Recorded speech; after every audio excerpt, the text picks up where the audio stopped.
Prosper is becoming more and more well known for its annual YouTube Pep Rally. This year's theme centers around American pride and honoring first responders and veterans. The highly anticipated Pep Rally is right around the corner. The small town feel is what attracts many to the thriving town of Prosper. One way that Prosper is welcoming residents, new and old, is by hosting a community picnic this weekend, and Frontier Park will be the place to be this Saturday. As Prosper football inches closer and closer to district play, players on both sides of the ball are looking to step up their game. Abby Smith sits down with senior middle linebacker John Brannon live later in the show to talk about the team and tomorrow's home opener. Eagle Nation News starts right now.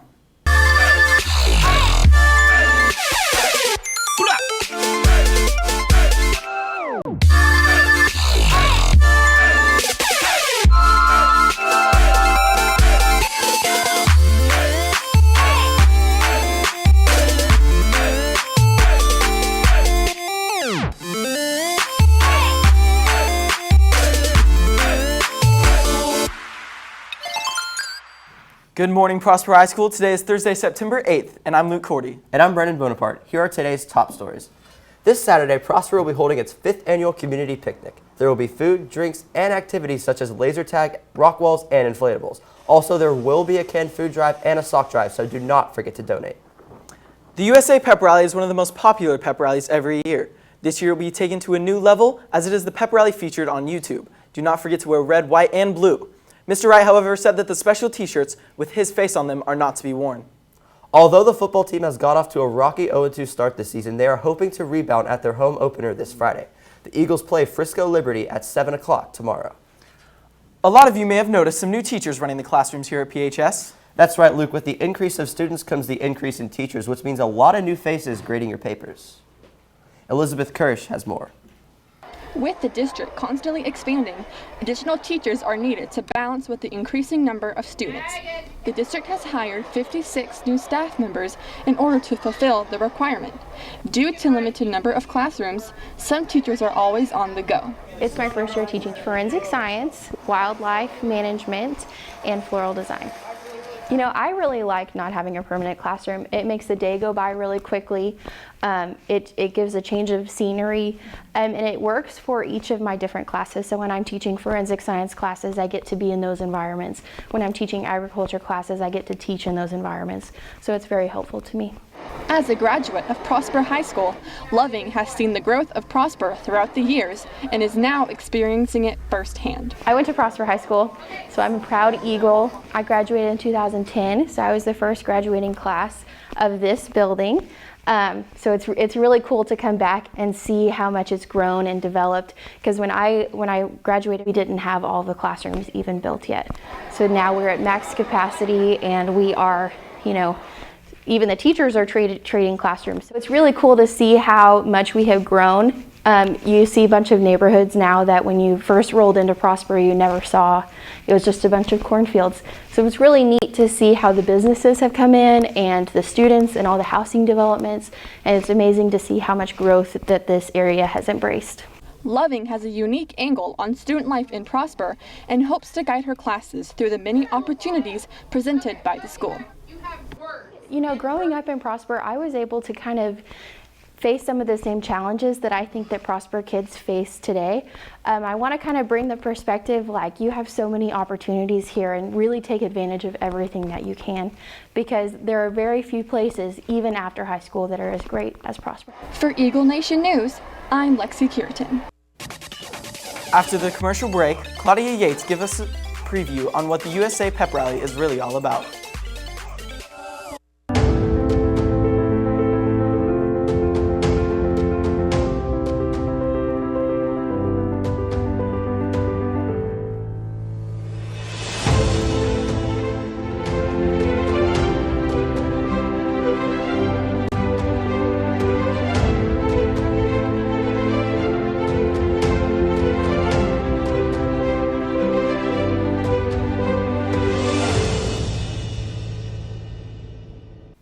The traditional pep rallies here at Prosper are always well received by students, but some pep rallies mean much more than just having a good time.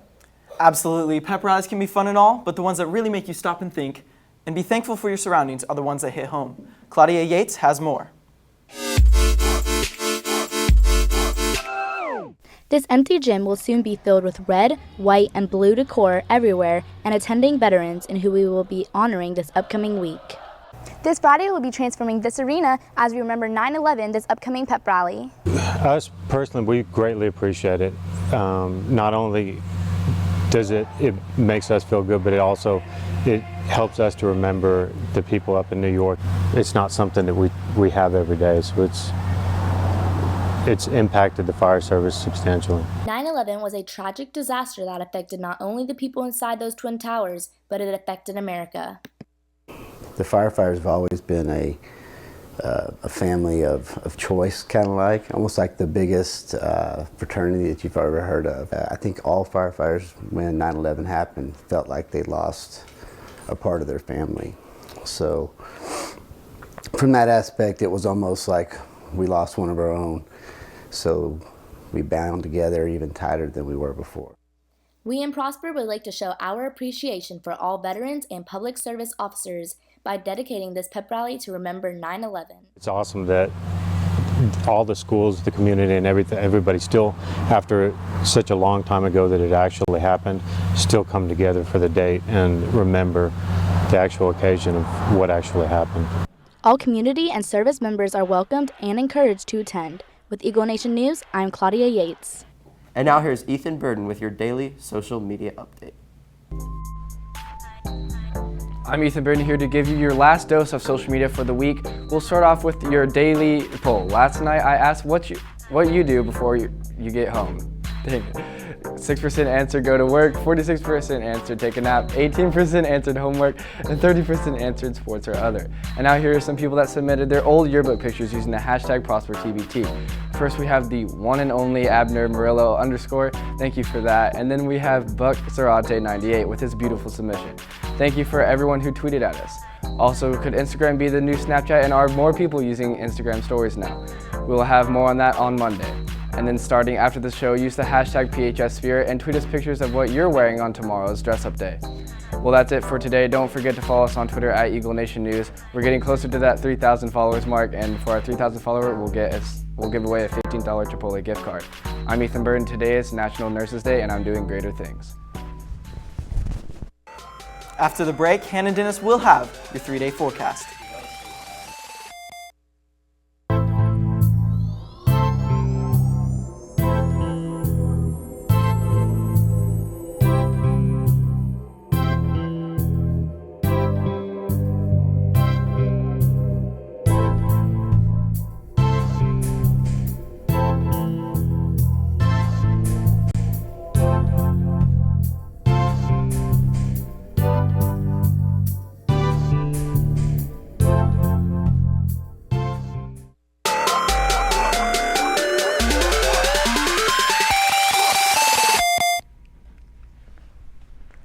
Welcome back, Eagle Nation. Did you know that Galveston was almost wiped out by a hurricane? On this day in 1900, Galveston got hit with one of the most devastating hurricanes of all time. It is now known as the Great Galveston Hurricane. It was a Category 4 and had winds up to 200 miles per hour and created 15-foot waves. The hurricane hit Galveston sometime in the afternoon and put about half the city underwater. Many people in Galveston at the time were on vacation, not knowing what was coming that day. The hurricane caused between 8,000 to 12,000 deaths and almost 4,000 homes and businesses completely destroyed, costing around $20 million in damage. At the time, Galveston only had around 37,000 residents. The top meteorologist during that time said that the hurricane wouldn't reach Galveston, so no one was prepared. After this natural disaster, Galveston rebuilt themselves and put in a large seawall, where they were hit again with the powerful hurricanes in 1961 and 1983, but they did not cause as nearly as much damage as the one in 1900. Moving on to our local 3-day forecast, the rain will be making its way through our area along with slightly cooler temperatures. Today's high reaches 95 with a low of 78. Tomorrow the high is 93 with a low of 76 and a 30% chance of rain. And Saturday the high is 86 with a low of 75 with a 50% chance of rain. I'm Hurricane Hannah, and Al Roker wrote a book on the Great Galveston Hurricane. After this break, Abby Smith is live with senior football player John Brannon to discuss the upcoming game. Anyone interested in UIL spelling or ready writing can attend a meeting on Tuesday, September 13th in room 1112 after school. The first National Honor Society meeting is Wednesday, September 14th at 7:50 a.m. and 3:50 p.m. in Mrs. Stevens' room 1168F. The first DECA meeting is September 13th after school in Mr. Foster's classroom 1245. Big game coming up for the Eagle football team as they ease into district play. Abby Smith is live in the studio with John Brannon. Abby, what you got for us? Thanks, guys. I'm Abby Smith with Eagle Nation Sports, here with one of our senior captains, John Brannon. Now, John, football is not only one of the most anticipated sports in Prosper, but also in Texas, and I'm going to say it, the nation. College football is no different. It's a huge deal, and I saw that you got your official full scholarship to Texas State. What was your recruiting process like, and why Texas State? Well, I went down there in February and they offered me, and I really love the coaching staff. They have a lot of energy and they're intense, and I really like that, so I kind of jumped into it and said, why not? Well, huge congratulations. So the football team has gotten off to a little bit of a slow start. You're 0-2, you dropped the first 2 preseason games. What does this week in practice look like to make sure that y'all get the dub in your home opener on Friday? Well, we were really working on the small things. Coach Johns was really getting on us about that. Those are 2 state-level teams right there. And I thought we performed really well, and I think we're going to have a great season. Now, in your opinion, John, how does our team match up against Frisco Liberty? Well, Frisco Liberty, they are mostly run team, and we're a big run defense. I think it's going to be really good for us this Friday. Absolutely, and you as a middle linebacker, that's your favorite offense, right? Yes, ma'am. All right, that's so good to hear. Now, what is special about this team than any team you've ever been on? Well, this team's special because we all played together last year. We're a lot closer than the team last year, and I think it's really going to help us later in the season. Now, any other statements you want to give? Shout out to the coaches for making us be excellent in everything we do. All right, thank you so much, John. The Eagle football team plays tomorrow at home, 7 o'clock against Liberty, and the Prosper volleyball team is also at home at 5:30 against Carrollton Creekview. This is a big game for the Eagle volleyball team because is their district opener, and the team would love to see their fellow students cheer them on against Carrollton Creekview.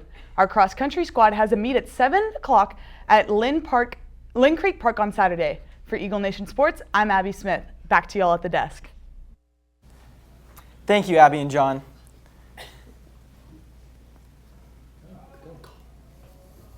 Well, we have a few final announcements. The French Club will be having a meeting today after school in room 1112, so if you would like to join the French Club, be there. The first Wildlife Interest meeting is Wednesday, September 14th in the Reynolds Cafeteria. They're looking for students to help start wildlife at the middle school this year. See Ms. Cates in Miss Room in 2232 for more info. One final announcement, we're just informed that you can wear the Mr. Right patriotic shirts to the pep rally tomorrow. Well, that's all we have for you today. For Eagle Nation News, I'm Brendan Bonaparte. And I'm Luke Cordy. Live long and prosper.